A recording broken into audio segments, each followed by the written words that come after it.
lot of things that are happening in the country don't have to go the way it is going now. We have very serious issues, and you have a role to play, Bahamians, in solving issues that affect all of us. I have a role to play too, on air and off air. Most of the work that I do is off air, but a portion of that work is to talk to you, to explain things to you in simple, basic, fundamental language. A little 5-year-old child can say, Grandmother, Daddy, this is what Professor said. And that's how I wanted to continue to be. We try to get people in here who can explain in simple, basic, fundamental language, because too many times things are said and the average person doesn't even understand what is going on. I had a meeting at the court today. For those who asked me about the court, let me just say the staff of the Supreme Court were extremely cordial, very cordial. I was so shocked, I couldn't believe how they handled me. And these were men in positions of responsibility at the Supreme Court. They were very cordial, very nice, very friendly. And they answered my questions. Of course, they have to do some other work.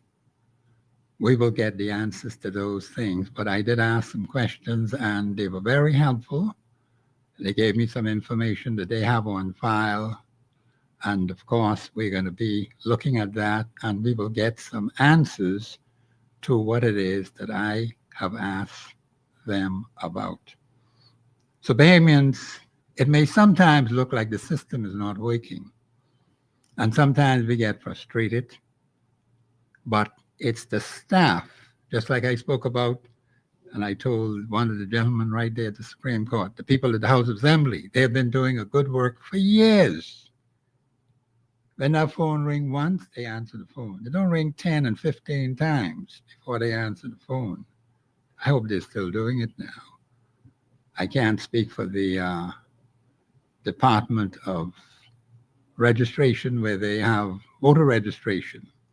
They were very good to me too. I haven't been in touch with them for a while. So I hope that with the change of the new administration and different people in there, they're doing an excellent job, as they were doing in the past. I knew the person in charge at the registration department there, both the head and the deputy. I knew both of them from a personal standpoint. But with House of Assembly staff, they have always been very responsive to giving information to the public, and there are others who can verify that.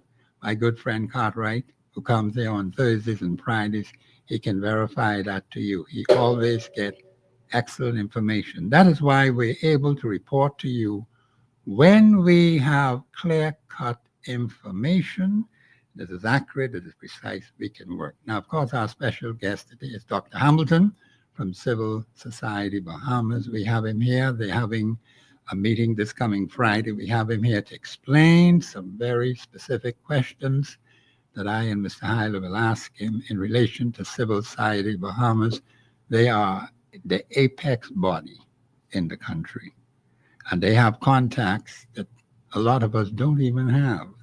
So we're going to be talking to Dr. Hamilton. Dr. Hamilton, welcome to Express Yourself on the Global Radio Network, 99.5 FM on this beautiful Tuesday afternoon.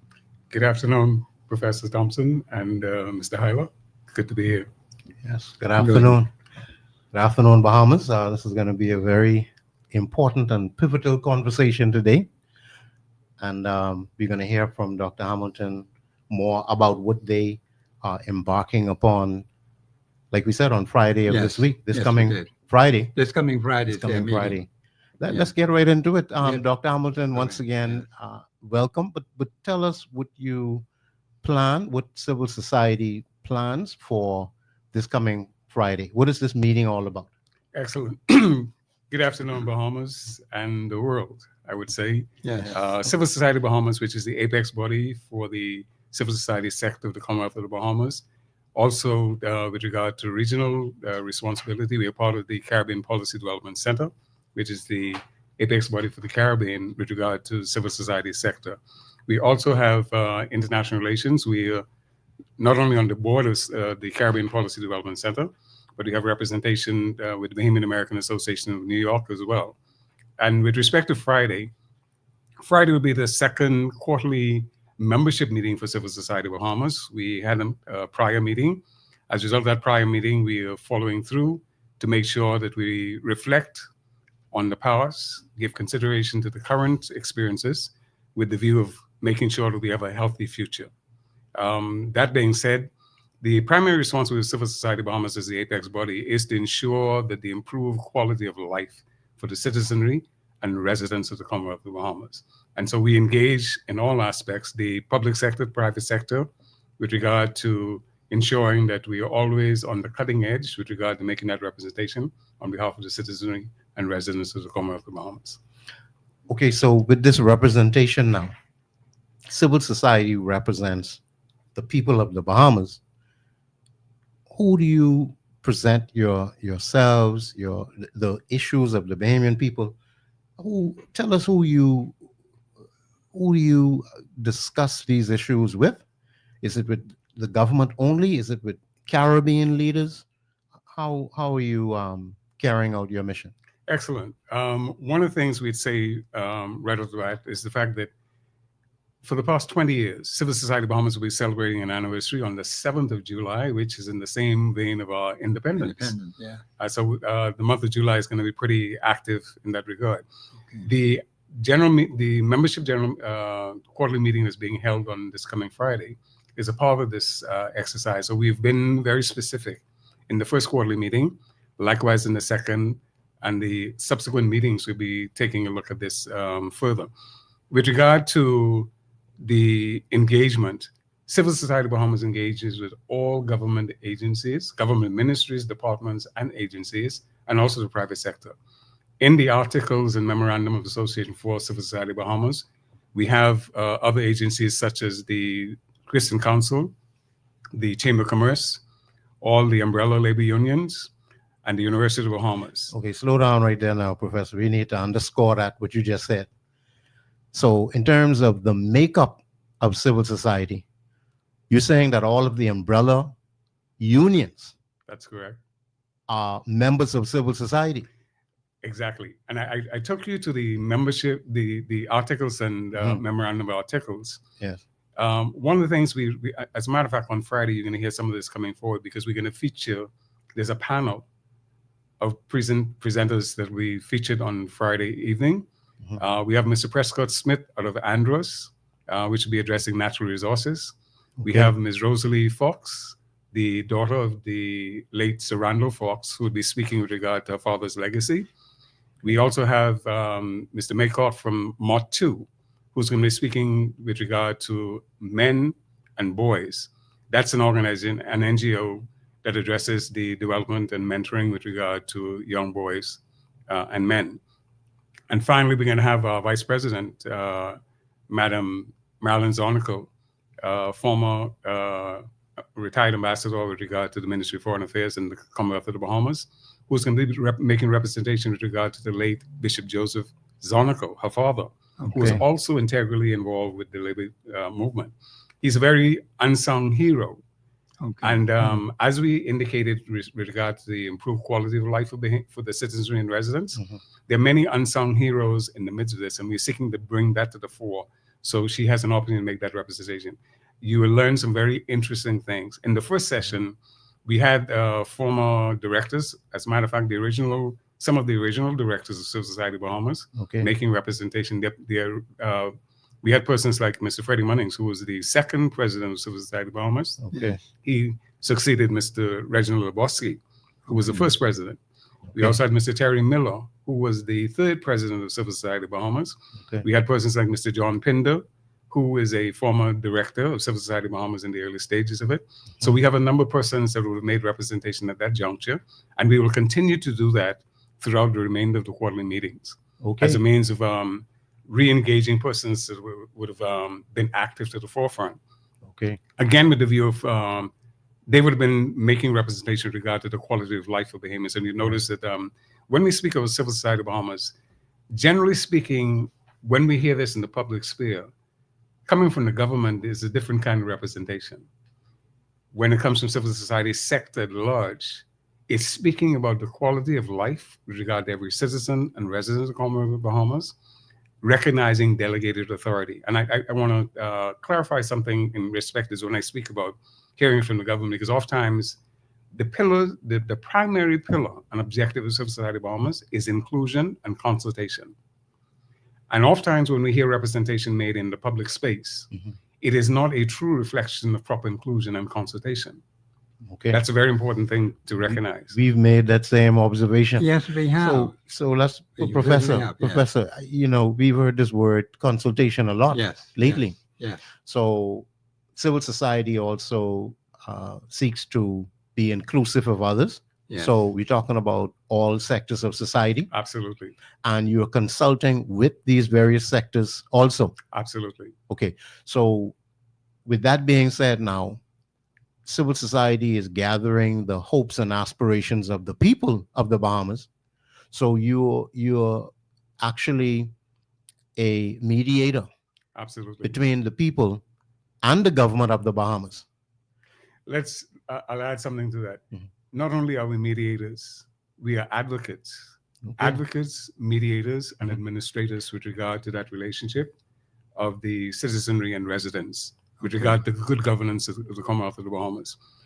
I'll hasten to say further, there are some dynamic pillars that we speak to, and I'd speak to the social, the economic, good governance, and natural resources. And I'll clarify that a bit for you so that the nation at large has an appreciation for this. When we speak to the social pillar, we're speaking to the citizenry as voters and taxpayers of the Commonwealth of the Bahamas. Secondly, when we speak to the economic pillar, we're speaking to a flip. It's taxpayers and voters of the Commonwealth of the Bahamas. Why do we say that? We're speaking to the people at large because with regard to governance, the people delegate their authority to the elected officials. And they still have responsibility in having delegated authority because the delegated authority is to empower those that have been elected to Parliament Yes. and other government leadership positions Yes. to act on behalf On of the people behalf of the people. in the best interest of the citizenry of the Commonwealth of the Bahamas. Okay. Thirdly, we speak to good governance. And good governance speaks to the fact that those elected officials with delegated authority Mhm. acting on the behalf of the best interest of the citizenry of the Commonwealth of the Bahamas, Mhm. that good governance aspect puts them in a position as tax collectors Mhm. Okay. and tax dispensers. Mhm. So the resources under their remit is also supposed to be exercised in the best interest of the citizenry and residents of the Commonwealth of the Bahamas. So most definitely. Now, Dr. Hamilton, in a situation, I'm asking, in a situation where the public, if they do not feel as though the resource being used in their best interest, what can the citizenry do? What can the public do if they've delegated this authority? Because once they've handed it over now, we tend to have this this idea that only every 5 years can we exercise our view or how we feel about how we've delegated that authority. Is that the only thing we can do, Dr. Hamilton? Wait for another 5 years? No, it isn't. As a Okay. matter of fact, the mere fact that we're here expressing in the public domain Mm. these pertinent aspects of the foundation of our nation. I'll hasten to go back to this. Our forefathers had a vision for this nation Mm. and expectations of the citizenry and residents of this nation. And many times we forget that. Yes. Okay. That's where the context of the delegated authority comes into play. The Civil Society of Bahamas describes to a good governance, Yes. tripart governance Yes. concept, Mhm. which is speaking to the fact that inclusion and consultation is the paramount undergirding of this. And what that does, it places every citizen Mhm. as a gatekeeper. That gatekeeper responsibility is the fact that the 5 years cycle that you spoke to, Mhm. the tenure of successive governments, the people would have made a choice Mhm. to give delegated authority to Yes. those individuals to make representation on behalf of the people. Yes. Simultaneously, as we speak to our forefathers' vision for the nation and expectations of the citizenry, there's another leg to this, the reality of the accountability aspect. Okay. There's a social contract at play in the Okay. midst of this. One of the major things that civil society has sought to do all along was to ensure re-education, Okay. training and development, that we understand Okay. this system, this ecosystem of governance with regard to the Commonwealth of the Bahamas. And I say that because many times what we find, the socioeconomic challenge of the nation, it kind of hamstrung the individuals because they're not focused in the big picture, Yeah. but in the small picture, simply in a survival mode. Yeah. Okay. And so we seek to bring a balance to this, providing the necessary information Mhm. so that there's knowledge being circulated, Okay. there's an understanding with that knowledge, and with that understanding that we can operate in wisdom in Okay. exercising it. Now, going to the heart of your question earlier, there are many things that can be done. And the salient thing about it is the thing we're operating right now for Civil Society Bahamas, Mhm. giving back while taking responsibility. Mhm. Again, it undergirds the fact of delegated authority. Okay. You don't simply elect officials and walk away from it. We have rules and regulations. They're Okay. acts and they're what we refer to as acts and regulations. Okay. They're protocols. Mhm. Yes. They're rules and regulations that govern us. When we speak to the constitutional, the preamble first, Mhm. Yes. the preamble of the Commonwealth of the Bahamas in conjunction with the Constitution of the Commonwealth of the Bahamas, Yes. these are foundational planks. Mhm. And we find that many persons don't have a proper understanding of it. And so we have a responsibility in that regard. I Okay. think 99.5 has been doing an excellent job in making sure that that comes to the fore. Okay. Yeah. I heard Professor Thompson making reference having visited the courts today. Yes. And I'm sitting on the edge waiting for the content to be revealed in regard to that. All right. Okay. And the reason I say that is because the average person really has no appreciation for it. For instance, we have the budget debate that's taking place right now. Yes. That's right. How many Bahamians are really paying attention to that budget debate? Okay. Okay. And in a lot of instances, they are not paying attention to it. Okay. Others of us have a responsibility because of your understanding of it Mhm. to share with them, to help them to understand Okay. their responsibility in that regard. Understood. Yeah. Understood. As we said earlier, with regard to the government being the tax collectors Yeah. and dispensers of the taxes, Mhm. that's a very critical, Mhm. very, very important role to play on the part of the government. But at the same token, again, the undergirding thing is it being exercised in the best interest of the citizenry and residents of the Commonwealth of the Bahamas? Okay. And we as gatekeepers have a Yes. responsibility for that. Now, Yes. some of the things that can be done, Mhm.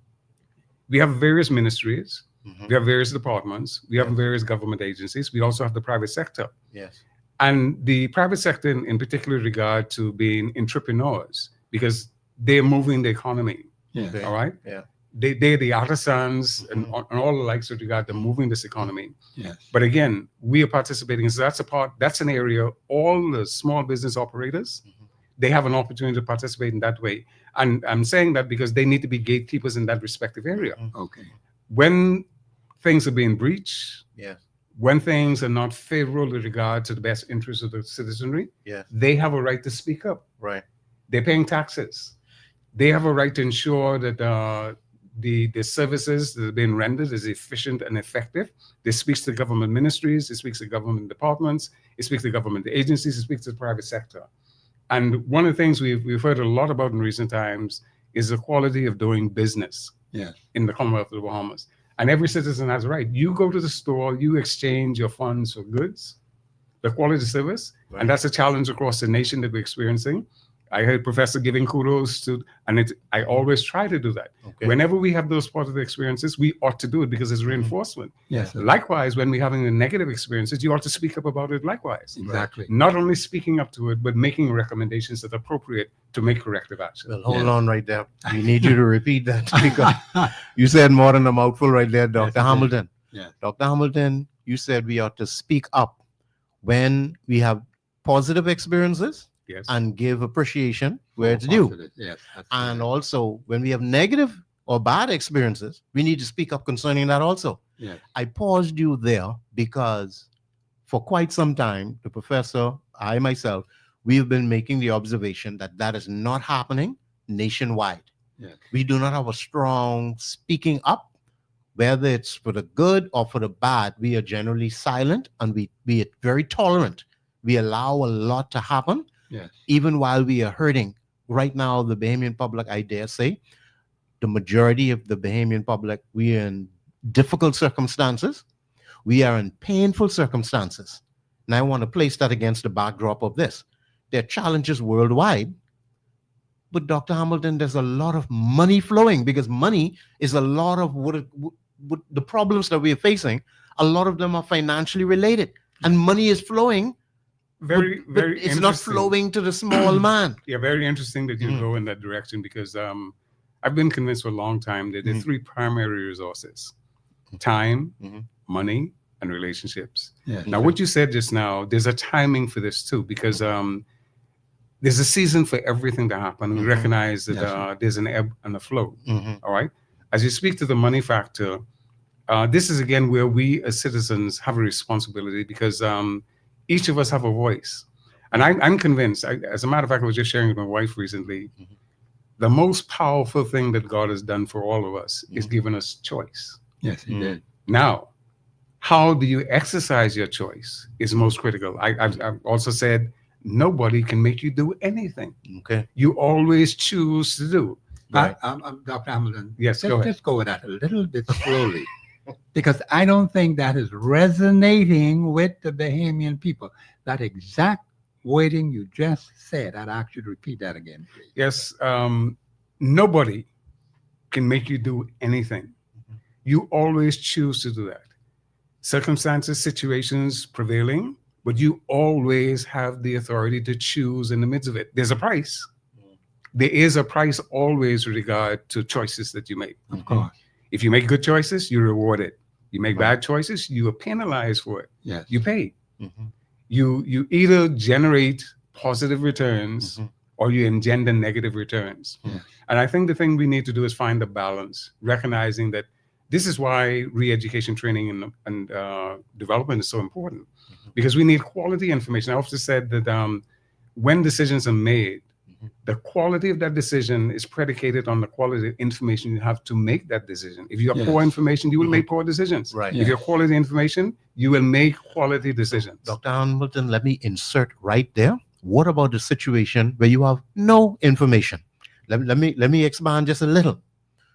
We have experienced, I have to put it on the table, 4 years or just beyond 4 years of an environment where very little information on very serious national matters and transactions.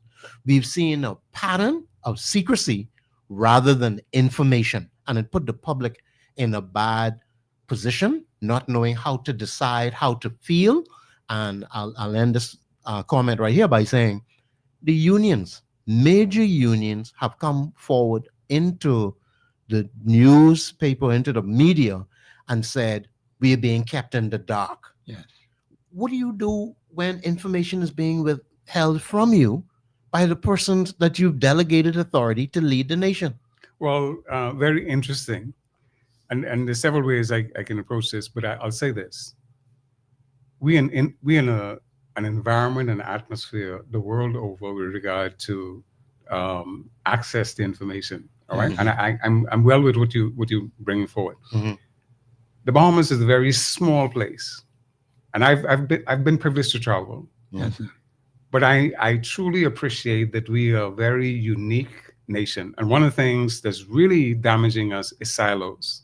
Yes. I repeat, one of the very damaging things for our nation is silos. Why do I say that? There's a cry, there's a call, and there's a response that's being demanded of us.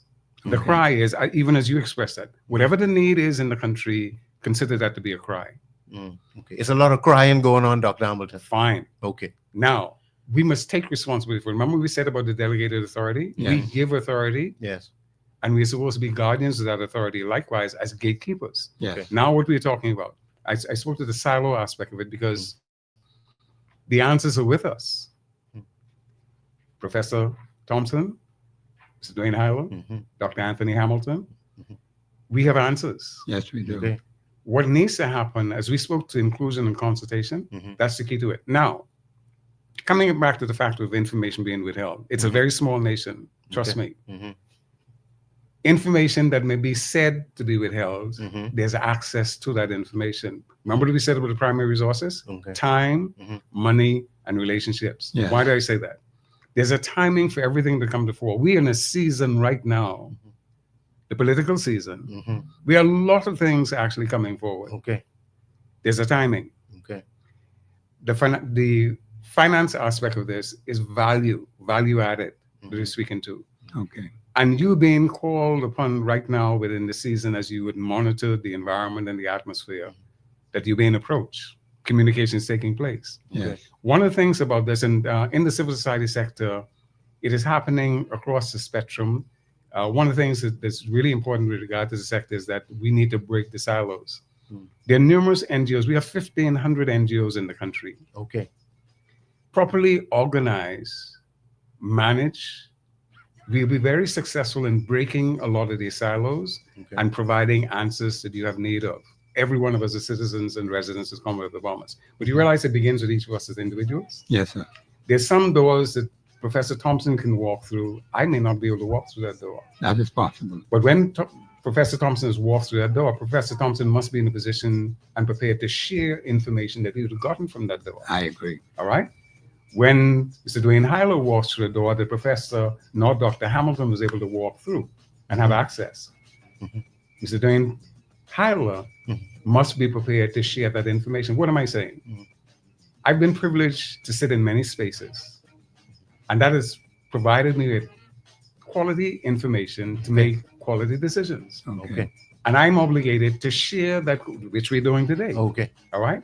That's a part of what Civil Society Bahamas is, because there are clusters within the civil society sector. We bring the environmental folks together, we bring the educators together, we bring the health scope together, we bring all these things together. And what is happening? Civil Society Bahamas has representation in each of these spaces. Yes. And what we seek to do is bring the benefit of being in these respective spaces to bring the information together. Dr. Hamilton, my producer, is being very patient with me because he wants to go to a Excellent. break. This is Professor Sidney MacArthur Walter Thompson. My special guest today is Dr. Hamilton from Civil Society Bahamas. The Bahamians, this is a very important discussion that we're having today with Dr. Hamilton. They're having this very important meeting on Friday. We want you to come out to that meeting on Friday. He'll give you more details on it as we move into the show. Please listen very carefully. And of course, we can continue from where you left off, Dr. Hamilton, because inclusion and the sharing of information and consultation, those three things, they're very, very important. And I believe we need to deal with that. We have to elaborate a little bit more, Dr. Hamilton, on those 3 points. This is Professor Sidney MacArthur Walter Thompson on the Global Radio Network, 99.5 FM. We'll be back after the break.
Facebook and globalradio99.5fm.com. Express yourself. This is Professor Sidney MacArthur Walter Thompson on the Global Radio Network 99.5 FM. We have our special guest, Dr. Hamilton from Civil Society Bahamas, Bahamians. We have issues that we have to deal with. As Dr. Hamilton said, each and every one of you have a role to play in terms of dealing with these particular problems. There is something you can do to change what's happening on the ground in the community where you live. And I tell people all the time, you talk to the person living right next door to you. You don't have to get personal. I've been doing this for more than half a century. And I know plenty persons who are my good friends, husbands and wives. I didn't even know they were married because it was not my business. But then when the two of them tell me, they laugh at me, say, Professor, you didn't know that? But I say, you didn't tell me anything. So how you expect me to know? But I'm very friendly with the husband, very friendly with the wife, and has been so for years, and there has never, ever been a problem in more than half a century. So I know how to deal with people from a personal standpoint and also from a community standpoint and from a business standpoint without getting personal. Now, some things people will tell you, Bahamians, you can't talk that to nobody. What I just have to do is I have to go home and pray about it and ask the Lord when I go to sleep, forget about it when I wake up in the morning. I don't remember anything. And that's the way you have to do it. But Bahamians, we have to speak about inclusion. We have to speak about the fact that we need to work together in the Commonwealth of the Bahamas to deal with issues that affect the nation as a whole. Consultation. That's a big word, you know. Inclusion. That's another big word. And sharing of information. Dr. Hamilton, I'll let you take it from here. Go ahead, please. Yes, Professor Thompson, as we were indicating before we went to the break, with regard to breaking the silos. Yes, and we must be willing to share information. That's something we're working with in the sector. We were just in Grand Bahama last week. We had the opportunity to spend some time with 23 NGOs in Grand Bahama. Civil Society Bahamas, in partnership with the Caribbean Policy Development Center and the European Union, would have conducted a training exercise helping persons to be able to write grant proposals in a better fashion, which allowed them access to funding that they may fulfill their mandates with regard to their respective organizations. And I use that as an example, and let's bring it back into Nassau. I went there because I wanted to emphasize we need to break the silos in the sense of not being Nassau-centric. That's one aspect of it. The Bahamas is not New Providence or Nassau. And we had a classic experience with the recent Dorian experience and COVID experience. Yes. It allows us to recognize that we needed to really communicate with one another. This is what we talk about sharing. We found that the family islanders that migrated into New Providence as a result of their experiences in the respective family islands, Abaco and Grand Bahama in particular, that there was conversion of international NGOs to the country, rendering assistance. And we recognize some things, and there are numerous challenges within the system that we could not accommodate in a reasonable fashion. The NGOs who were actually coming to render assistance to the country. And many of them left with gifts that they actually came to deliver. Yes. Wow. All right? So Communication. Hold on now. You got to repeat that now. So during the unfortunate hurricane experience, NGOs would have come into the Bahamas to render assistance and bring gifts, but they ended up leaving with some of what they came with? Absolutely. Absolutely. Wow. Now, that's something that we're working with right now. As a matter of fact, we have a meeting scheduled with the Office of the Attorney General and Ministry of Legal Affairs. Mm-hmm. And I'm using that because we interface with all the government agencies.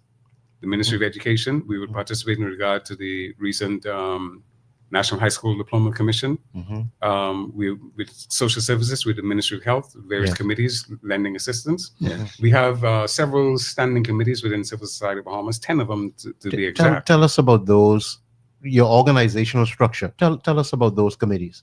Okay, before I go to committees, I want to help persons recognize your participation. The thing about this is being engaged. Okay. There's an open door situation for everybody to be engaged with regard to the 1,500 NGOs throughout the country. All right.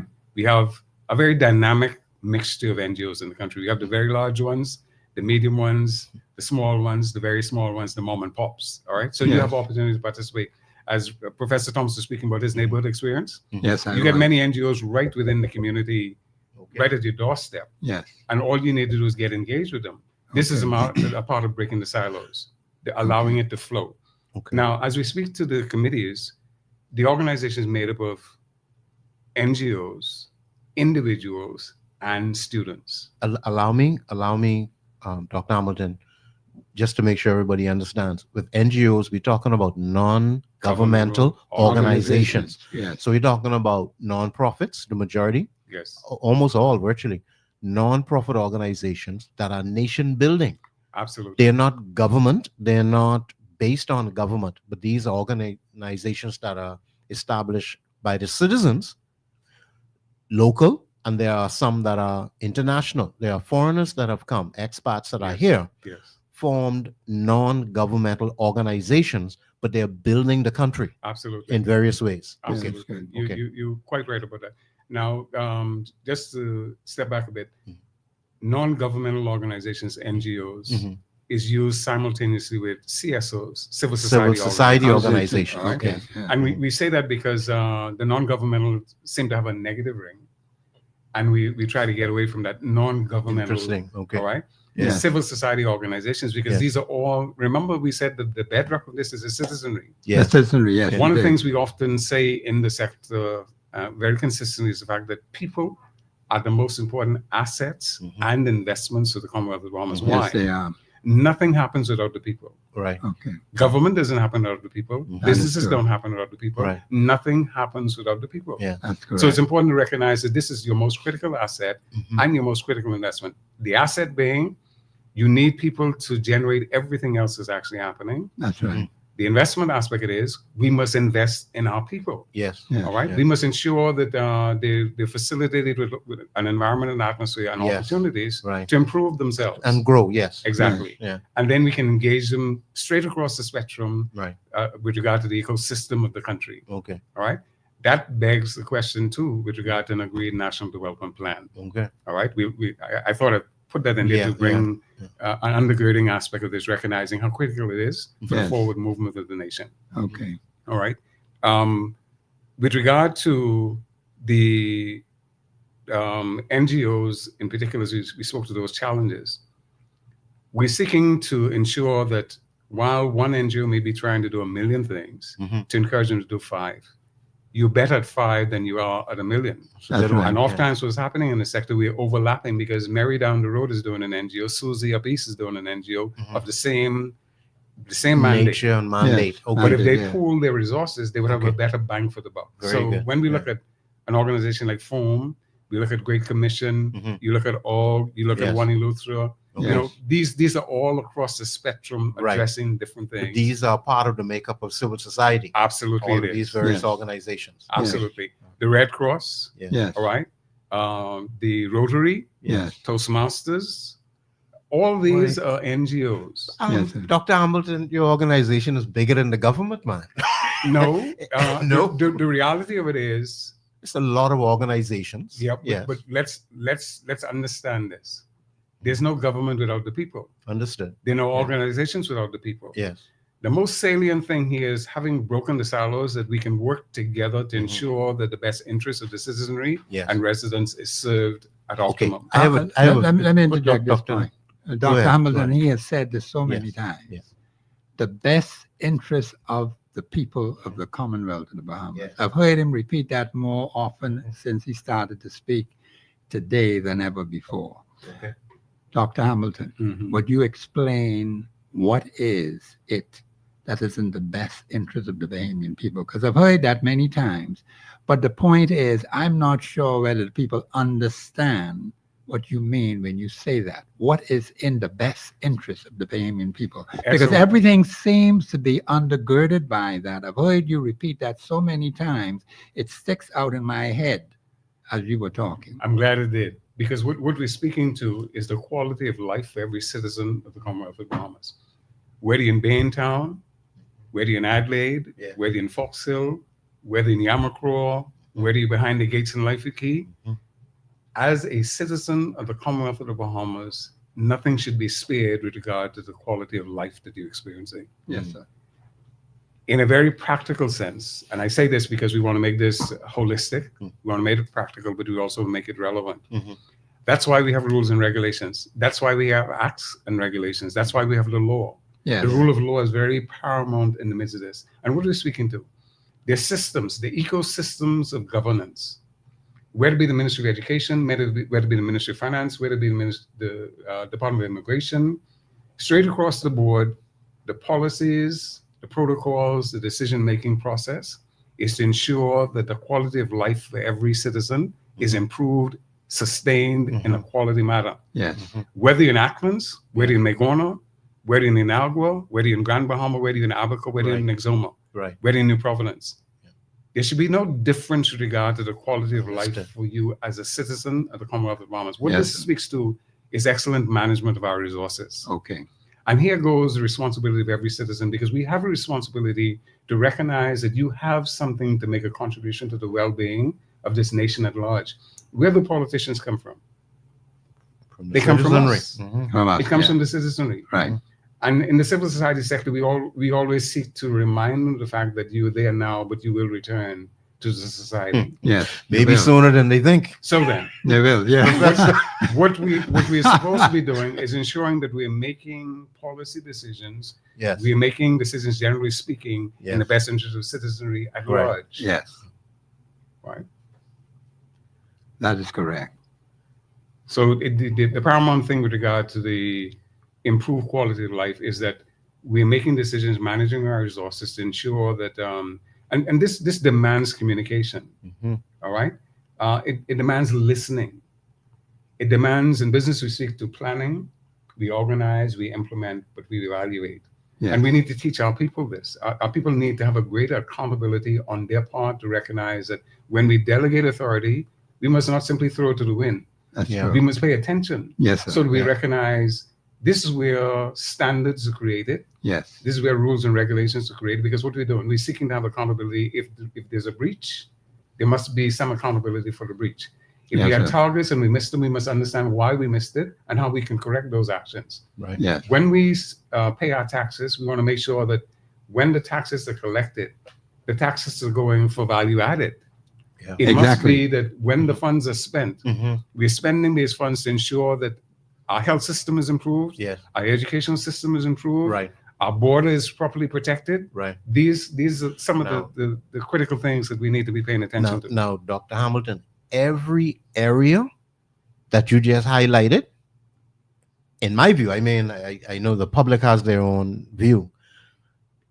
We are not performing very well, in my view, in these areas. When you look at education, when you look at the protection of our borders, you heard what he said, Professor? I want to get I know him you on that. Oh, yeah. What in terms of holding those in authority accountable? I'll revert back to an observation I made earlier, that we normally wait every 5 years to exercise how we feel about a particular area or a particular administration. But we are not from year to year. If you go back 4 years, what was done to hold accountable those that are responsible for, whether it's the whole administration or one department, the protection of our borders? No, that's a Dr. critical point. Hamilton, every Very day, critical. every other day, we are receiving passionate calls just on that one area alone. The protection of our borders, we don't feel protected. We don't feel like our borders secured as a sovereign nation. And it feels like there's an open door policy to our hurt as a society. Well, what I'll say here too, to emphasize the importance of us taking responsibility, and that's why we speak to the tripart governance aspect, Yes. and we're speaking to delegated authority. Yes. Every citizen has a responsibility in this regard. Mhm. One of the things, as we made mention, breaking silos and sharing of information, Mhm. each of us as individuals have that responsibility. You know, we often look to the government or we look to other persons and say, well, that's is their true. responsibility. That's No, their it is our responsibility. responsibility. That is Okay. correct. And when we pay attention to those small things as individuals, it helps you to be properly informed as to when you're making decisions, particularly in political Yes. season, Yes. when you're choosing persons to lead. That is Okay. correct. Because we must have some idea of what, in essence, what we can do is expectations. Okay. What is your expectation? Yes. Okay. Are you expecting something to happen? What is it? Have you Very identified good. something to to expect as Very a good. result of these persons being given the opportunity Yes. with delegated authority to Yes. provide leadership for you? Dr. Hamilton, I have been asking that kind of question for over a year now, July the 8th. I have asked the people of this country, what major constituency problems have been solved in your particular constituency as a result of strong parliamentary representation? And here are the clear-cut benefits that you are enjoying today in that particular constituency. And Dr. Hamilton, I haven't gotten a single person throughout the Commonwealth of the Bahamas to call this show and say, Professor, I am living in this particular constituency. Here are some of the major issues that have been solved, and these are the clear-cut benefits that we are enjoying today. And every single caller that calls in would always talk about the problem. Mr. Thompson is not interested in the problem per se. He is interested in whether you are having any results. You talk about the quality of life, Dr. Hamilton. So if we're going to have a greater quality of life, that simply means that the problems in those particular constituencies ought to be having been dealt with over a period of time. And not one living soul has been able to call into this show and say, Professor, this is what I am experiencing in my particular constituency as a result of strong parliamentary representation. There's a difference between party representation and strong parliamentary representation. We seem not to know the difference, Dr. Hamilton, and not one living soul in almost a year. Well, Professor, I'd encourage you to pose that question because it's very important. Thank you very much. We emphasize again re-education. And when I use the term re-education, I'm speaking to the fact that we're not speaking simply academics. We're speaking about practical life. Exactly. As Professor made mention in your particular constituency, remember we spoke about breaking silos? Yes, you did. Yeah. There's a common thread across the country with regard to needs. That's Yes, why there we have is. that's why we have a governance structure Yes, to sir. ensure that these things are recognized and Yes. they're actually addressed. That's why we pay Addressed. taxes. Yeah. Yes, all sir. right? But you don't pay taxes and you walk away. You pay taxes with expectation. With expectation, yes, sir. We need to encourage our citizenry to identify Mhm. those expectations Yes, and sir. communicate those expectations. Org as a NGO is doing massive work in that regard. So Yes. org would be the Organization for Responsible Responsible Governance. That's Yes. correct. Okay. Yes. So there are a number of teaching tools. You can visit the website of Mhm. org to be guided in that regard. Okay. One of the tools is speaking to the fact that aiding individuals to craft communication to the respective representatives, Okay. government agencies, and Yeah, the I've heard, likes. I've heard the Yes, gentleman okay. mention that. Okay. Yeah. These are things we've been working at for a long time now. I mentioned org because org has a governance platform. Okay. While we have individuals like Great Commission with Bishop Henschel, That Yes. has like Feeding- a social feeding- feeding exactly. outreach Yes. All right. platform. Remember we mentioned the social pillar, Mhm. Yes, the you did. economic pillar, Yeah. Yes. the good governance pillar, Right. and then the gatekeepers with Yeah, you regard said to about the gatekeepers. the Yes. citizenry. Yeah. Yes. This is how we demonstrate that. That's what Civil Society Bahamas is about, ensuring that the respective NGOs are empowered to Mhm. carry out these particular exercises. Okay. All right. One of the things about this, when we think of the vulnerable in our society, Yes. the NGOs are your first base. Yes, sir. For the most part, as a matter of fact, every government agency is undergirded by an NGO. Every Okay. government agency. Yes. Okay. Why? We have persons that are providing social services in respective NGOs, Okay. but no NGO is doing one thing. Okay. No NGO is doing one thing. NGOs are doing multiple things. Okay. Yes, they What are. we're trying to help them to appreciate, you're better at this. We can join forces. As a matter of fact, while in Grand Bahama, we were just speaking to that grouping of 23, Uh-huh. helping to appreciate you may not be as good dealing with this particular exercise. Why not refer to the other NGO?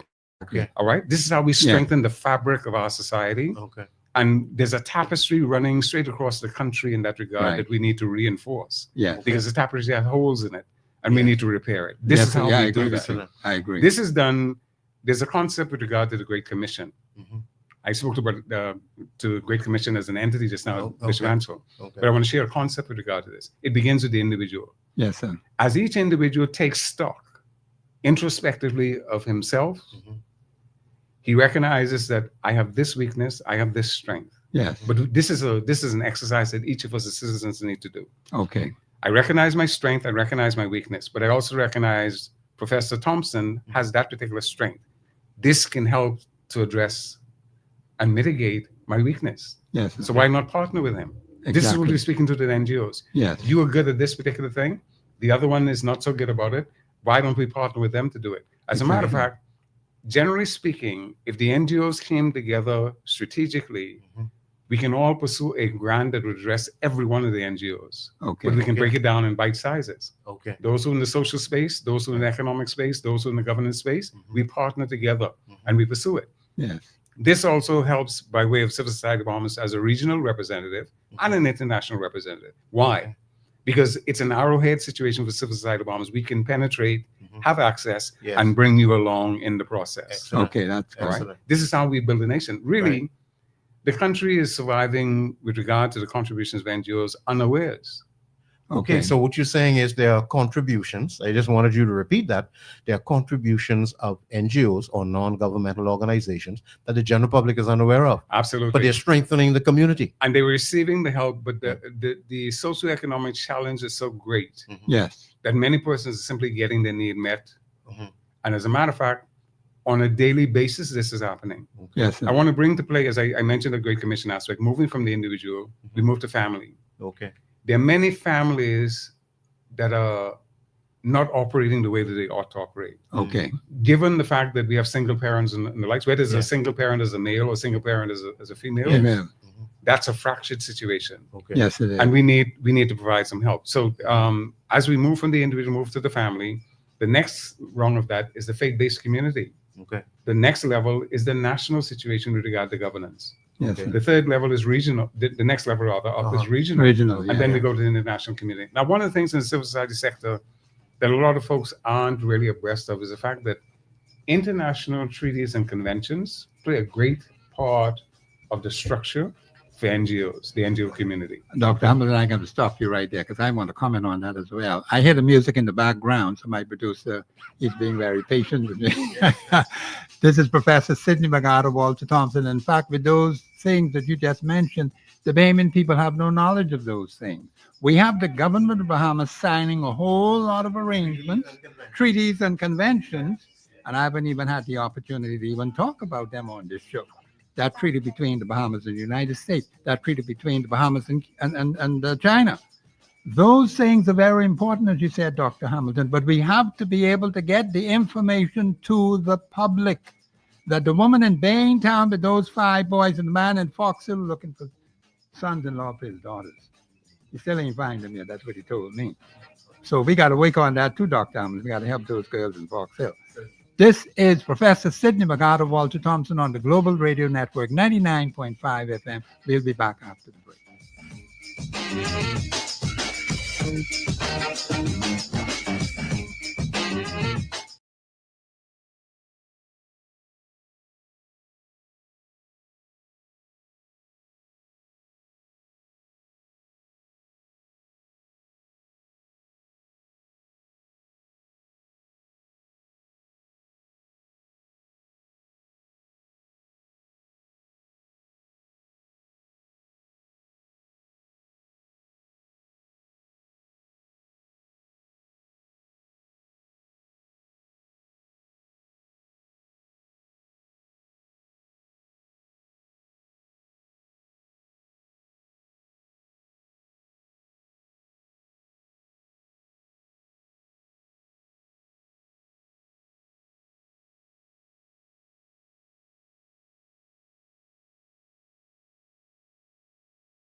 Hamilton, and we have Ms. Zonical here from Civil Society Bahamas. We're going to extend the show. We wanted to give them an hour, but I think we're going to have to go further right on through to the end because there are a number of things I want to ask Dr. Hamilton, and I'm sure Brother Heil has it. And we got Ms. Zonical here. Ms. Zonical, we want to introduce you into the show. You can say a few words, and then we'll get back to what Dr. Hamilton was discussing. Thank you very much, Professor. It's an honor and privilege again to be with you and Mr. Heiler. Yes, ma'am. And I was following your discussion when you started. I endorse everything that President Dr. Anthony Hamilton has said, President of Civil Society Bahamas. I would only add that if any of these issues or other issues come up, I have come to civil society, the sector, from a different perspective in a way from most who are in the sector. Yes. And therefore, I have some different views on how the sector can be improved, how the sector can move forward. And I see that as my value added to now being involved more directly with the sector. So thank you again. Yes. Okay, that's wonderful. Yeah. Okay, now we want to get a little more into that, but I wanted Dr. Hamilton you talked about these treaties and these conventions that the Bahamas government has been signing. The problem I've found in this country is the Bahamian people as a whole know little or nothing about these treaties and these conventions, and they are impacting the Bahamas. And then the people will come back and say, but this is what you signed. The government has the responsibility to look after the interests of the people. And Dr. Hamilton has been saying consistently from the time he came on to the show, what is in what? The best interest of the people of the Commonwealth of the Bahamas. Are the signing of these agreements, which you and I do not know, haven't even heard of them. I heard them sign one the other day. I said, what is that? The Bahamian people do not know Dr. Hamilton. So there's a lack of information. I'm not saying it's deliberate or intentional. I wouldn't go that far. But I'm just simply saying we are not aware of the many things that the government of the Bahamas has been signing on behalf of the Bahamian people and whether it is in our best interest. I told the people on the show yesterday, I need more people to do research so we can get accurate and precise information so that when Professor comes to these microphones and he is able to speak, he has the facts. And I don't play when I come here. I make sure I get information that is reliable, that's dependable, that's responsible, but you have to research it. I said every single law from 1729 right on up to now that has been passed in the House of Assembly, went on to the Senate, Governor General signed it, has to come under the Constitution of the Commonwealth of the Bahamas. And I said yesterday, the Electricity Act 2024, which was passed last year, there are things in that has been passed by the Parliament of this country. You talked about inclusion, you talk about consultation, and the Act speaks strictly to consultation and for persons who may have a difference with these people who tell they want to provide electricity. We haven't seen any of that happening. The government of the Bahamas and the Prime Minister's office has been signing all kinds of things, even on a Sunday when they should be in church. But the point is, we have seen it, Dr. Hamilton. Now, that is something we have to deal with because it's important that people have an opportunity to be involved in the consultation process. It seems as if, according to the Act 2024, and then, of course, there's another one, go way back to 1973. I'm going to cover that later. The point is that we seem to have these things written on paper, but those given the authority to run the country seem to have forgotten. We have to remind them. Dr. Hamilton. Very interesting, Professor Thompson. I want to go back to Ms. Zonical's introduction. Yes. I recall while Ms. Zonical was in Foreign Affairs, I'm a former civil servant as well, Madam Zonical likewise. We were sitting on the opposite sides of the table. She was functioning in foreign affairs at that juncture, and I was making representation on behalf of Civil Society Bahamas and the civil society sector at that juncture, right? She's now with us. Yes. And I say that, as she said, with regard to different perspectives. Yes, you did. Sitting on the other side of the table and now sitting in this space. Mhm. And as Professor Thompson making mention of the treaties and conventions, one of the salient things about this is education. Yes. I emphasized re-education earlier because a lot of us have knowledge of many things, but we need to re-educate ourselves in understanding the systems that we're actually working with so we can have proper application and accountability with regard to that application. As we speak to treaties and conventions, we don't live in isolation. No. We live in the world. Yes, we do. And there's necessity for interactiveness with regard to other nations of the world. There are standard procedures to govern how those things actually happen. Unfortunately, a lot of us aren't paying attention to those kinds of things. So a lot of things happen and we don't have any knowledge until after the fact is actually After the happened. fact. Yes, All right? that's correct. Civil Society Bahamas happens to be fortunate in that many times we are at the table to make contributions to these regards. Yes. A lot of the citizens may never know that we actually at the table. Right. Well, Mr. Hall has been privileged to be in some of those meetings as well. Yeah. For the When sake we- of, yes, for the sake of, I interject, Dr. Hamilton, for the sake of transparency also, and to explain that this is why I'm passionate about the public being aware. We're talking about hope now Yes. in an environment where there seems to be declining hope Yes. and a lot of hopelessness. Yes. It is important that people know that there are persons who are dedicated, committed to improving their lives. Yes. So I just want to underscore right now, I hope you don't mind me saying, Dr. Hamilton, Not a problem. civil society is not a paid organization. That's correct. So this is voluntarism. Absolutely. Yes. That's This is right. the labor of love. Yes, it is. So this Big is, labor of we're talking love. about a team of persons who care about families, who care about communities, Yes. Yes. and who care about the nation, Yes. Yes. impacting the nation for the better. So I just wanted to put that out there in the spirit of causing hope so that people know, no, there's a team going to the table. And I want you to continue, but I wanted to insert that there is a team at the table guiding and working to improve the families that are out there. Because when Yeah. they turn on the news, that's not what we are getting every day. No, we're not. So I just wanted to underscore that. Yes, you're absolutely right. Now, I appreciate you making that intervention. Mhm. That's why we have the 10 standing committees, because we, Okay. we as Professor made mention of earlier with regard to research, Yes. it is critically important that adequate research is done so It that has the to be factual done. information comes forward to Yes, provide sir. adequate guidance Yes. of the citizenry in regard to their decision making. Yes. As you bring that to bear, the responsibility of each of us. Remember, I kept emphasizing the fact that it's each of us as individuals that have responsibility. Yes. Then we Yes, join we do. forces collectively. Without it. Yes. Yes. When Yeah. you consider the body is a structure created out of cells, Yes. but those cells collaborate Mhm.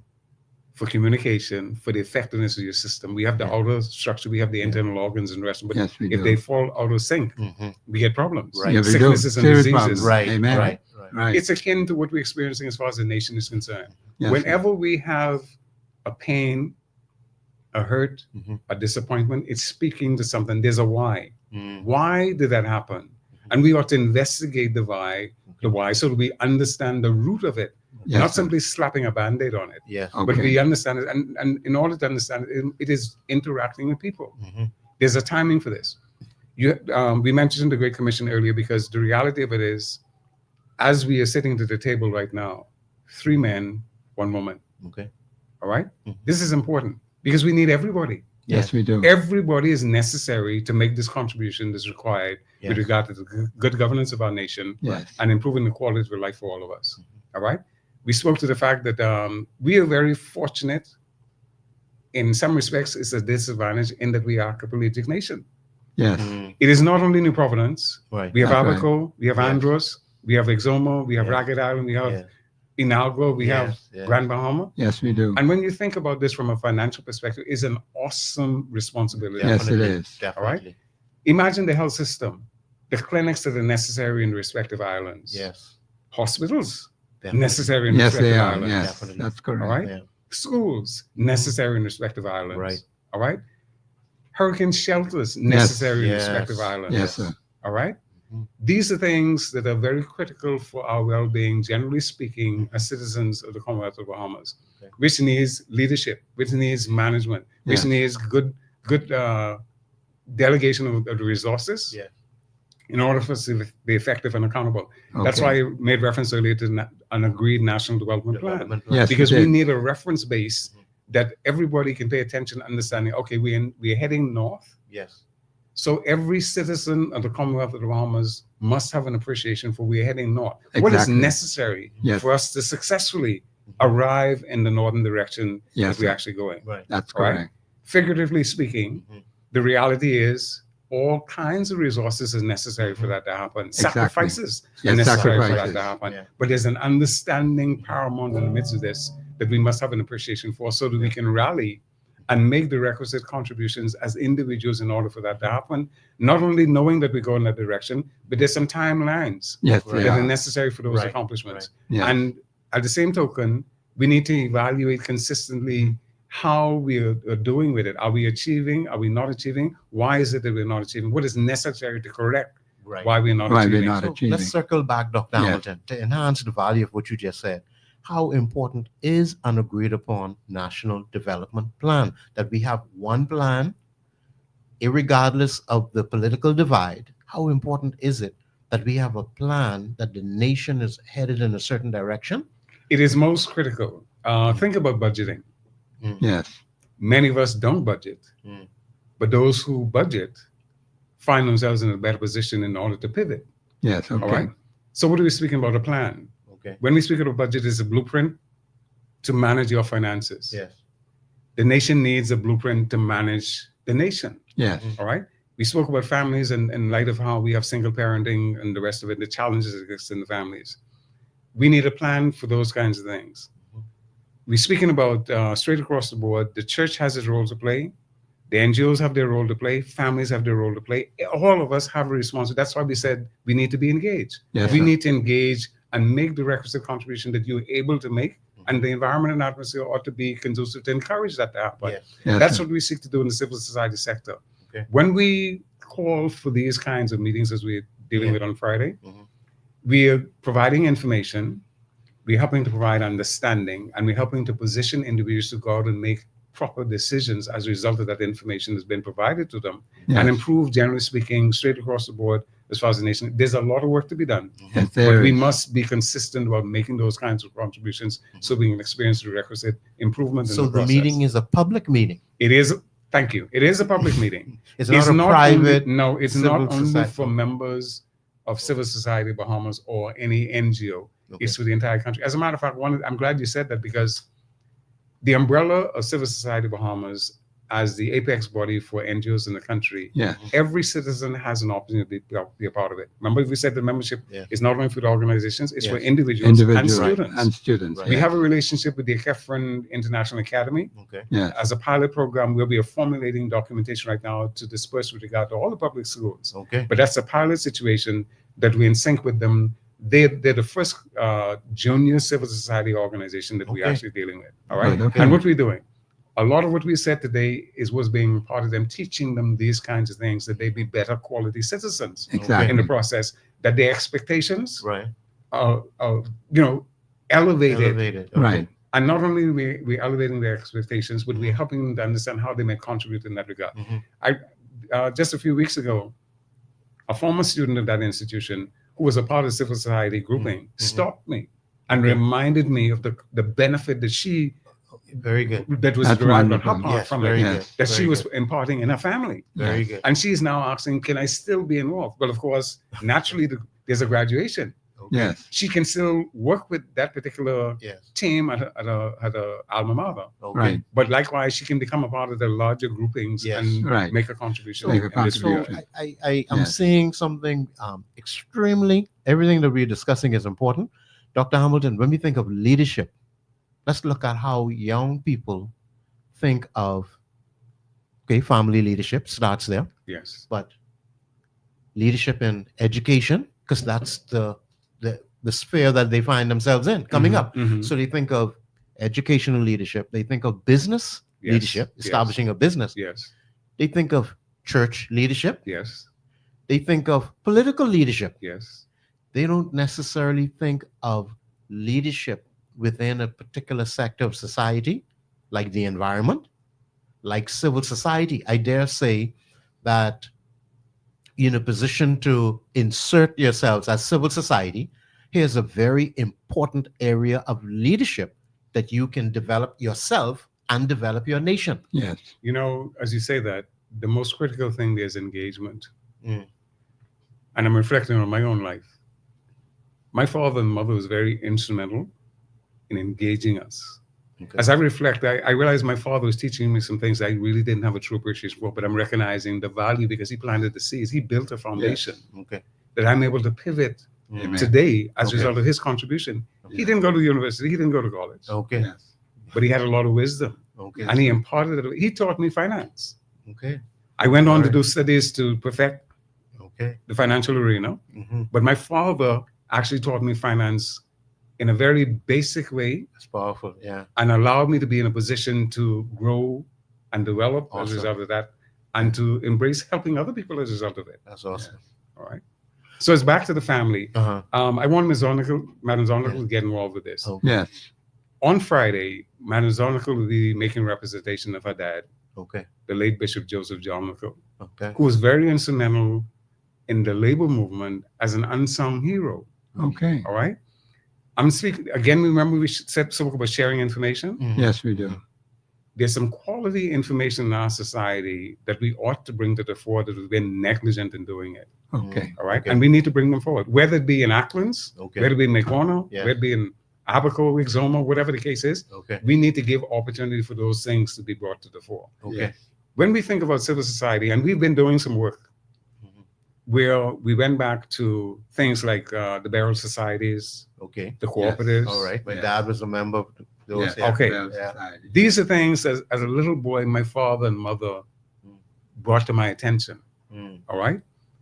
So what I'm saying, when we talk about breaking the silos, I was just speaking to one of the leading persons in the Rotary organization, Okay. because he and I have been talking for a little bit in regard to bringing Kiwanis, bringing Rotary, bringing Red Cross, bringing all of these organizations together. Because what we're doing, there's a wealth of resource in each of these entities, but they're in silos. Interesting. And we need So to they're break- separated. Exactly. Okay. Yeah, We you're need to correct. break the silos so that the society at large gets the full benefit of it. Awesome. Of it, Yeah. yes. That's It's not awesome. only local, Okay. these are also regional, international relationships as Okay. well. Of course. Yes. And I often say when I travel making representation, Mhm.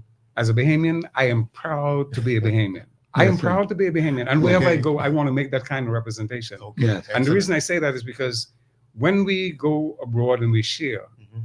and persons are astounded that you came from this little dot, sometimes difficult to find on the map. Uh-huh. But the fact that you can make the quality contribution that you're making in those international Yes. forums. Yes.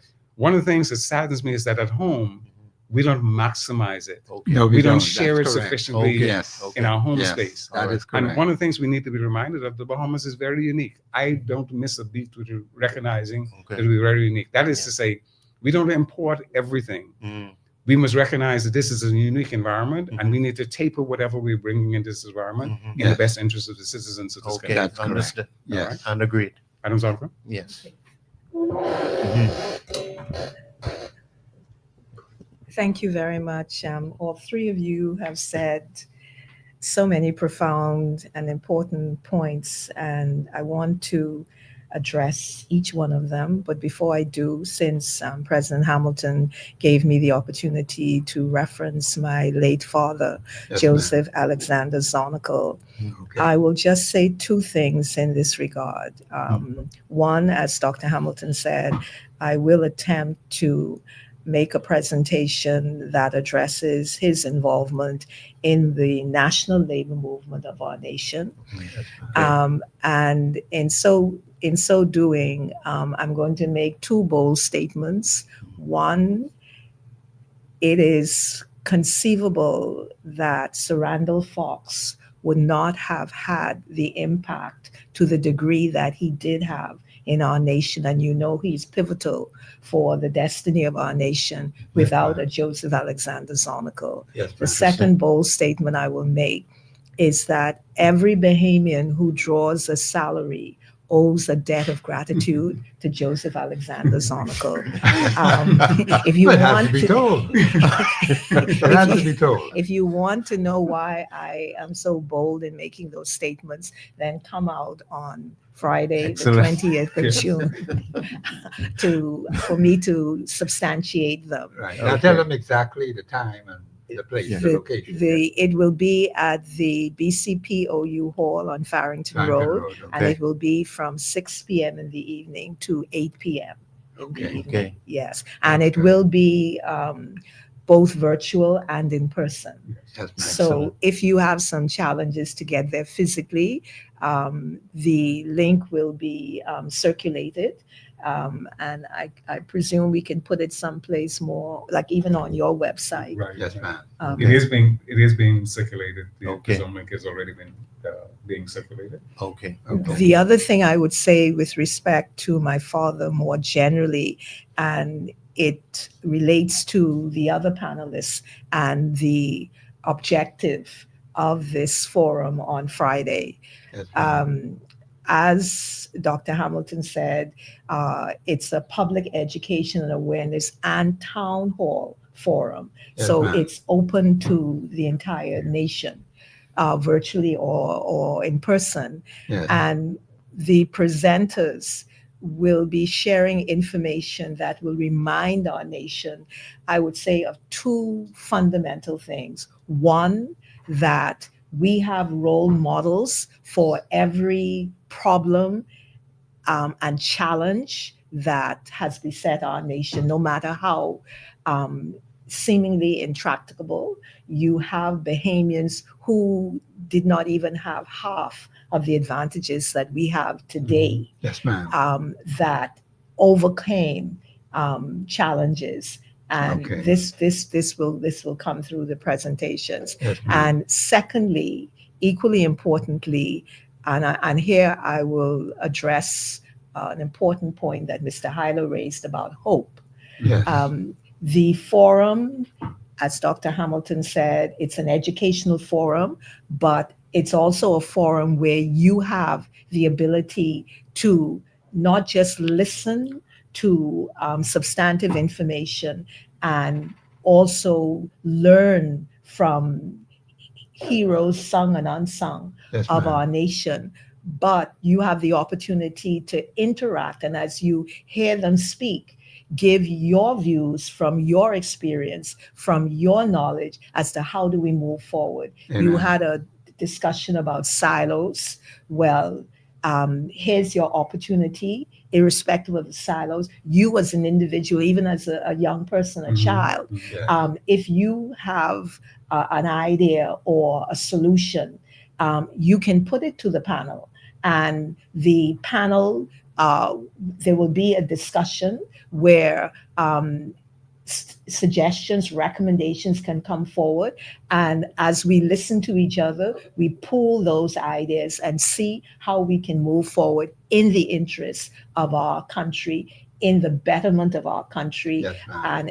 and in our country developing even beyond what we could imagine. Yes, And ma'am. actually, we can imagine it Mhm. Yes, we because if you reflect, and I wouldn't even just say reflect, but this was a sort of revelation that was given to me about our national anthem. It is a prophecy that we Bahamians are not only supposed to excel within our borders, but we have a global call Mhm. Yes. on our nation, because it says, see how the world marks the manner of your That's bearing. awesome. Praise And the Lord. so I say all that to underscore the point of hope Yes. that Mr. Hyler raised. And in terms of the point that you made at the beginning of this session, Professor, Yes, ma'am. you asked Dr. Hamilton about the Bahamas signing on to all these agreements. Yes, that is correct. And Are we really getting value for money? Yes. Are the interests of our nation truly being reflected in those agreements? Yes, ma'am. Well, I'll shed some light on it from the perspective of having been in the public Yes, ma'am. sector Yes. and That's good. having had to give input Yes. into the formulation of some of these agreements. Yes. And I would say generally first that generally speaking, the interests of the Bahamas there has been an attempt to reflect our interest in these agreements. Okay. But the challenges are there are certain prerequisites that we take for granted. Okay. One of them would be are the issues that the agreement, the particular agreement raises. For example, let me take an agreement that I had the honor of being closely aligned with, the United Nations Convention on the Law of the Sea. Okay. And that I had the opportunity at one point, I was actually seconded to the United Nations Secretariat, where I worked with the professor from Finland, not just a professor, a legal professor, Yes, Judge ma'am. Manna, who was in charge of the delimitation aspect of that treaty. And that delimitation aspect is critical, almost existential for the Bahamas, because as Absolutely. Dr. Hamilton mentioned, we're an archipelago. Yes, we And are. so we had international waters actually throughout our Our territory. waters. Yes, ma'am. So the long and short of the delimitation was that as a result of that treaty, we were able to enclose what they say are archipelagic baselines around all of our islands, connecting them so that within those archipelagic baselines, even water becomes now legally analogous to terra firma. So that was a significant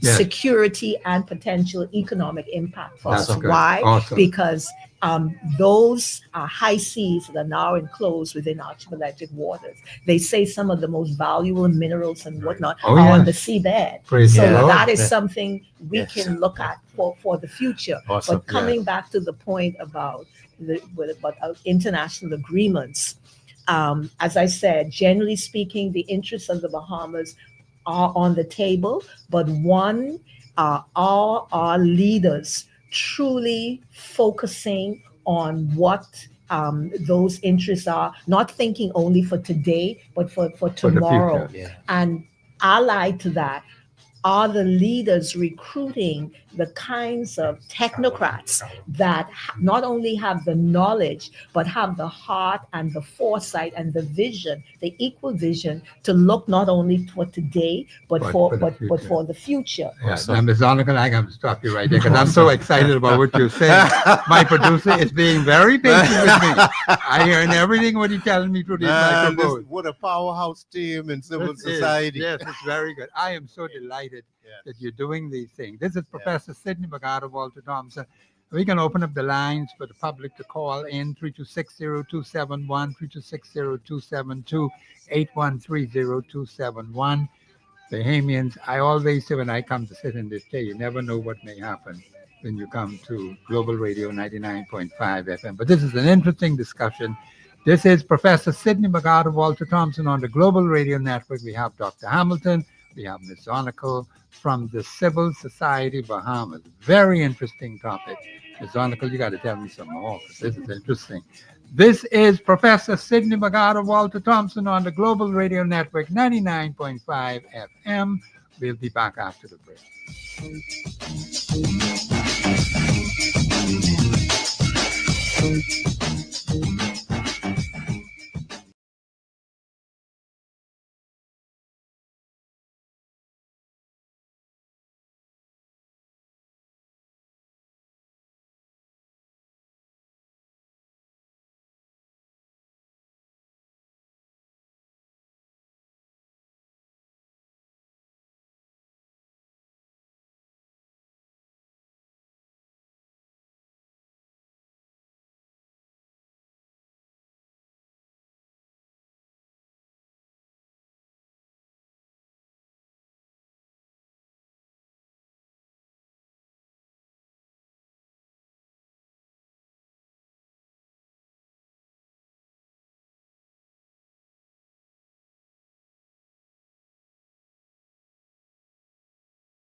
voice be heard. Speak your mind and express yourself. Call in and participate at 326-0271 or 326-0272. WhatsApp us your concerns on 809-2310. Follow us live on Facebook and globalradio99.5fm.com. Express yourself.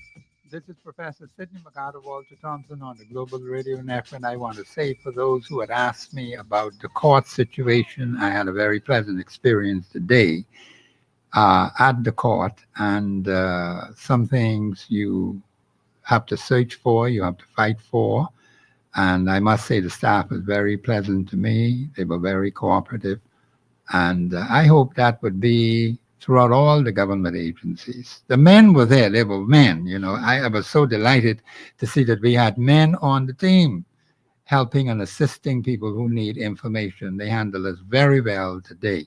So I want to say that about the Supreme Court staff. Now, I hope they'll continue doing it.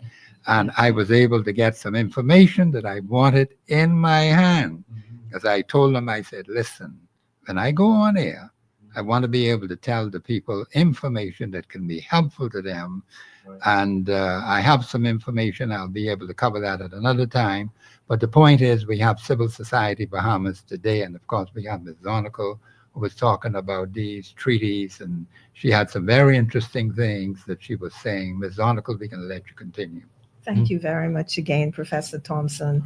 And I want to address, in addition to the treaty I mentioned, the United Nations Convention on the Law of the Sea, another treaty, but to sort of conclude on the UN, the treaty on the UN Convention on the Law of the Sea, 2 points. One, you would be aware that there was a convention on oceans recently in Nice, France, that tried to take this agreement, the UN Convention on the Law of the Sea, a step further in terms of protecting the oceans.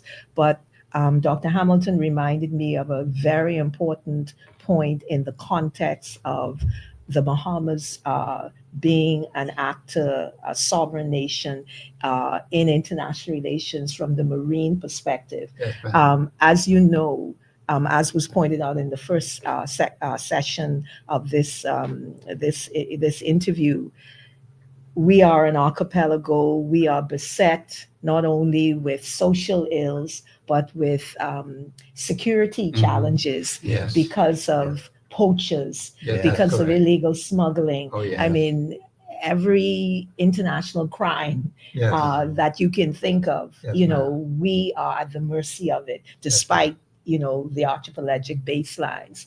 And particularly when it comes to the actual physical protection of our borders. I did some research on this many years ago in the context of when I was still formally employed in the public sector. And one of the conclusions I came to, that perhaps the best way that a mini country like the Bahamas can protect its borders would be to intentionally vie for international protection via something called, I think most of your listeners would be familiar with, United Nations World Heritage Sites, which are around the world, the major sites around the world, like the pyramids, these are protected sites. Yes, they are. But there is also something in the context of this international body, the United Nations Educational Science, Cultural Science and Technology Cultural Organization, UNESCO, is the World Marine Protection Heritage Site, which is similar to the World Heritage Site. And if our nation, government and civil society sector and corporate sector were together to intentionally lobby, negotiate for the entire archipelago to be designated a UNESCO World Marine Heritage Site, because we have the physical attributes for it in terms of the beauty and the value of our archipelago. And what is the benefit of that? It would mean then that all the monies we spend on the Royal Bahamas Defense Force and trying to protect our borders, there would be an international obligation on all member states of UNESCO to help the Bahamas protect this unique archipelago Understood. on the planet. That is And- very interesting. Yes, and therefore we would have greater clout in terms of sanctions Yes. and making representation when our borders are contravened, whether because of poaching, alien smuggling, Right. narcotic smuggling, Mhm. et cetera, et cetera. Understood. That's it. So I'd like to also address another agreement. So I just want to, in terms of again to emphasize the point that yes, generally speaking, our leaders have our interests at heart, That's but right. one of the and again, here is why I said at the outset that I feel the contribution I bring to the sector is slightly different Yes, ma'am, in you that did. You did say in that I've had the privilege to have the global international perspective, and not just the global international perspective, but how do you tackle intractable global problems? Yes, ma'am. Even though we see that they're not always being addressed effectively. I mean, what's going on in the news right now between Ukraine and Russia Yes, Yeah. and you're right, Iran right. and Israel Yeah, is that's an it, yes, example of it, Right. okay? Yes, ma'am. Or You're what's quite right. happening in Southern Africa with Yes. Sudan and Boko Haram yes, and all the Sudan, terror, yeah. et cetera, et That's true. cetera. Yes, Obviously, the United Nations is not doing the job that it really needs to be doing. Yes, ma'am. Nonetheless, because they are mandated by the United Nations Charter, which establishes the United Nations, because that charter starts out with a phrase, we the peoples Yes, of the yes. United Nations, I forgot the, we are committed, I'm paraphrasing, to Yes, ma'am. save succeeding generations Oh, yeah. from the scourge of war that Yes. has twice affected our world. Right. In That terms is And correct. and yes. it's and so again, it comes back to what Dr. Hamill was saying earlier about people, and we have to make the difference, because Yes, the ma'am. United Nations Charter, its foundation, it's not member states.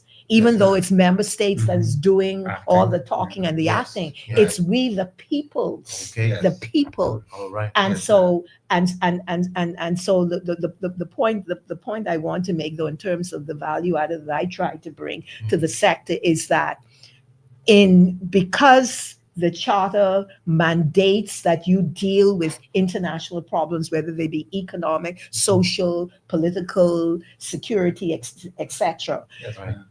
You have some of the best, not some, the best minds in the world either at the General Assembly, September to December, or between sessions, Yes, ma'am. actually tackling these issues. Mm. So if you have the privilege to sit in these meetings, Yes, you get firsthand knowledge of how to deal with these issues. So Yes, okay. having had that privilege, I can bring a perspective of what could be a way that you could move forward that maybe normally one hasn't seen. For example, I stress to civil society, the Bahamas, and they have accepted. There's a strategy in the United Nations called clustering. So they bring all agencies focusing on one particular issue. Excellent. It's been exemplified, particularly in something I'm sure you and your audience have heard: the United Nations Sustainable Development Goals. Yes. There's 17 Yes. of them, Yes. and they are basically clusters. Okay. And in similar fashion, the civil society sector, as Dr. Hamilton has pointed out, which is so comprehensive and so all-encompassing, you move forward by pulling out the resources, the skills, the experience in the social sector, in the economic sector, in the environmental sector, and you bring those to bear so that you don't always have to go cap in hand to a government, because Right. you have those resources already within your own environment. Yes, But ma'am. it's to bring them together and then target them for sustainable, effective solutions. Yes, ma'am. But I want to also address another important treaty, and that is the revised Treaty of Chaguaramas. The revised Treaty of Chaguaramas is the agreement that actually established the regional body, Caribbean body, the Caribbean Community body, CARICOM, CARICOM. which is our sub-regions attempt at clustering and strengthening each other to face the world. Okay. Interesting. Okay.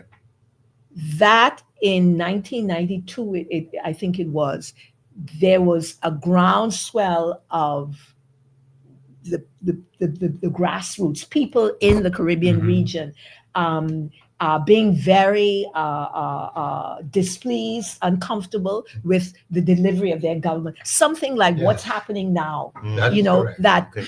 you are not delivering, you are Interesting. not That's what they say. representing Okay. us. Yes. Okay. And so the governments were forced to listen to the people, and they established a Blue Ribbon Commission Yes. that the late A. Leonard Archer was on, representing the Bahamas. Okay. And what that Blue Ribbon Commission of experienced persons did, they traveled not only the entire Caribbean region, but they also traveled to the diaspora, where the Okay. Caribbean people, and they listened to To the it. Caribbean people, and they That's good. brought together a document called A Time for Action. And Amen. one of the key results of that Write document down. was, and I can try and send you a copy. Yes, please do. One of the key recommendations of that document was that you governments, the people are telling you, you are not being responsive to us. All you're doing is you're up in your ivory towers and then Yes. dictating to us. It's top down. Yes. You are supposed to represent us. We right. are the ones who put you there to represent our interests, and you're not doing it. So Okay. we want you to do it. So this team, their recommendation was, instead of being top down, it now has to be bottom up. Bottom up. Yes. Okay. You cannot, you governments cannot make any decision until you have actually consulted with the grassroots level. And I am so delighted to hear the that. revised Treaty of Chaguaramas actually revamped the entire structure Yes. of CARICOM Yes, to ma'am. ensure that this was done. Okay. Okay. And so we in the civil society sector, the grassroots who are clamoring for governments to do, we already have a seat at the table. Yes. It's just that we now have to demand it, because Okay, the and This is good. civil Yes, this is society good. Bahamas, this is what we're trying to sensitize the government to, that you already signed this agreement Right. that's praise said, the Lord. you and others, other Caribbean governments, you've signed it already, because Dr. Hamilton referenced that we are members of the Apex regional body for civil society organizations Yes, in the ma'am. Caribbean. Right. And they themselves don't appreciate this. They are clamoring for a seat at the table when they already have a legally mandated seat at the table. Excellent. You know, This is good. and I can only say this with such confidence, is because I actually had the privilege of being involved in some of these meetings or exposed to what was going on. Yes, ma'am. For example, one of the precursors to the treaty was something called the Charter on Civil Society. Right. And it's like the Awesome. Bible on civil Yeah. society. Awesome. And Excellent. that has already been adopted, approved by the regional governments, including our own. Oh, praise the Lord. That's So, awesome. we have the tools, we have the Yes. legal mandate even, Yes. but Yes, ma'am. now we have to walk into it. Yes, And ma'am. I'll just conclude by one of the, when I will give a taste of what I said at the outset about the role of my father. Yes, When I ma'am. said that every Bahamian who draws a salary owes a debt of gratitude to my father, Yes, ma'am. the late Joseph Alexander Zonical. Yes, ma'am. When there was the 1958 general strike with such chaos that the British had to come to this little Yes, they colony did. to Yes. find out what was going on, Mhm. among their recommendations and what came out of this, of the British being here, was the first labor legislation, excuse me, for our country. And my father ended up being a labor inspector in the then Ministry of Labor. Okay. And my father took it upon it. Of course, as a labor inspector, he was expected to do this, but he took it upon himself to go to every job site and let laborers know, you now have rights. Okay. This is the legislation. And he ensured that employers, as well as employees, laborers, knew that they had rights. Okay. Why am I emphasizing it? And this may seem, what's the big deal? Yeah. The big deal is that if you look at, we have volumes of laws, the laws of the Bahamas, Yes, we not do. so. Yes. Mhm. Yes. We have the penal code, we have Yes, everything. right. Are they being implemented? That's Not a good necessarily. And That's a so good question. if you have That's a good someone that had the courage Yeah. to say, this law shall be implemented, Yeah. shall be enforced. question. Awesome. Yes, ma'am. Not everyone has that degree of tenacity Okay. and courage and vision. Understood. And so Yes. again, he had that courage so that it was cemented Yes. ma'am. that these labor laws have to Have to be be applied enforced. Yes, and ma'am. enforced. Awesome. And we're reaping the Awesome. benefits today. Oh, wonderful. Well But I- stated. I have to come straight out the gate and say the opposite is happening today. There is silence in relation to labor rights. And when I say silence, we are having experiences where strike votes are being taken and no action is being taken.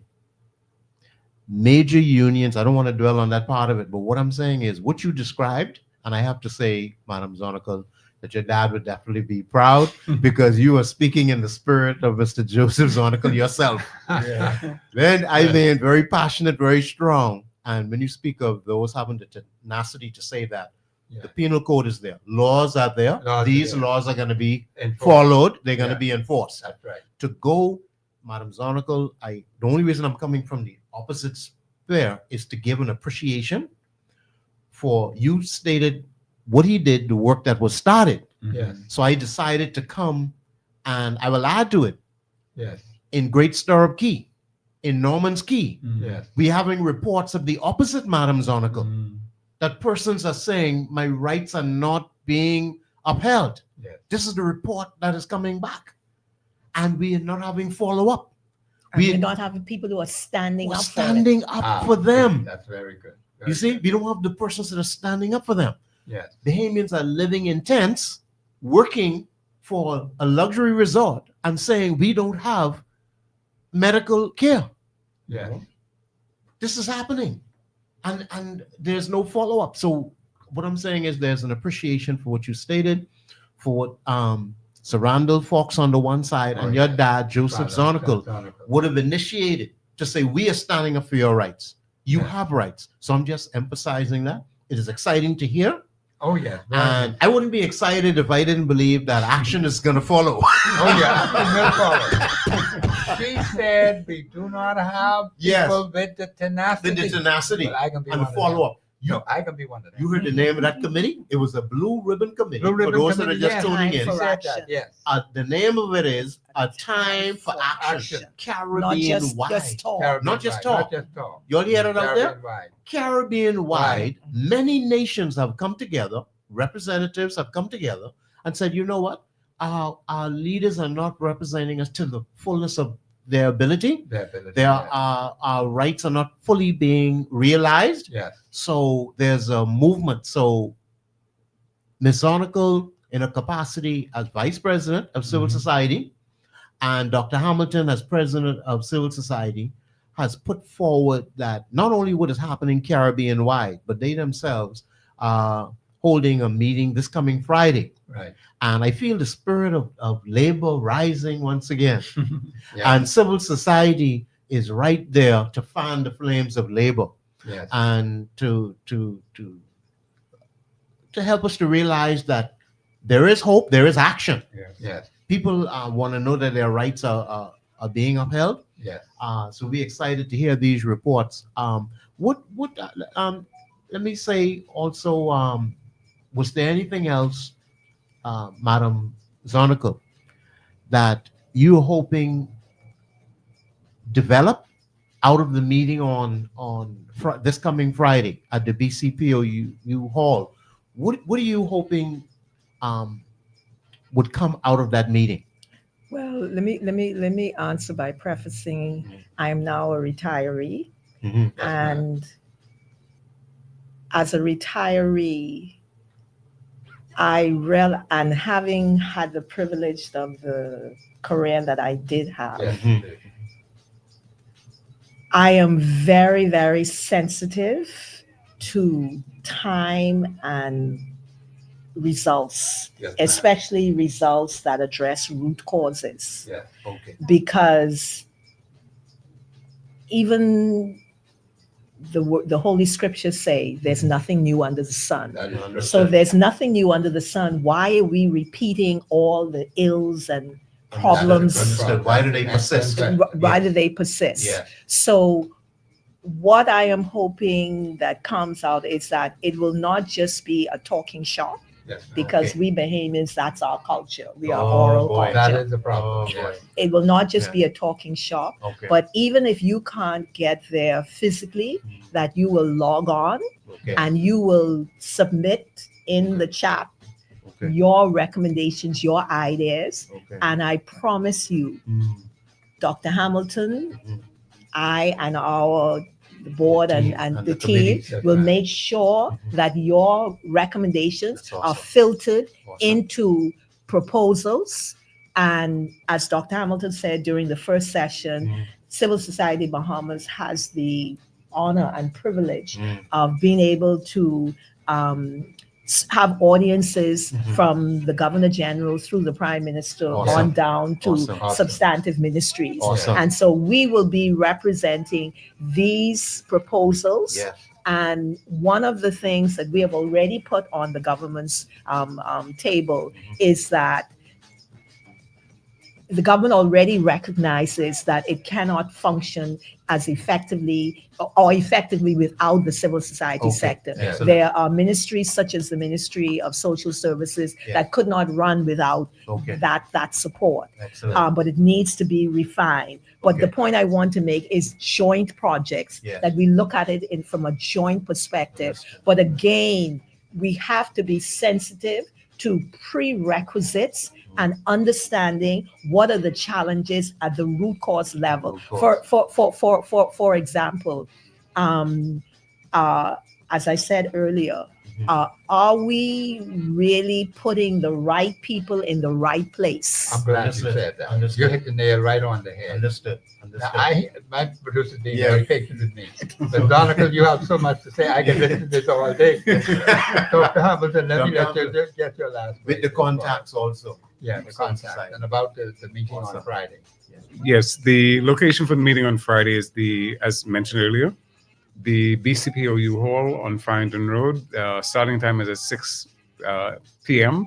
through 8 p.m. And we're looking forward to a great time together. You can check the website as well, www.civilsocietybahamas.com, and also at Facebook. You'll find information that's relevant to help you to engage with that meeting. Other than that, I'll give my cell phone contact, 807-9961. Anything that you care to have explained further, we're happy to do that for you. Thank you very much. 807-9961. Thank you. Thank you very much. Excellent. And the theme of the meeting is giving back while taking accountability.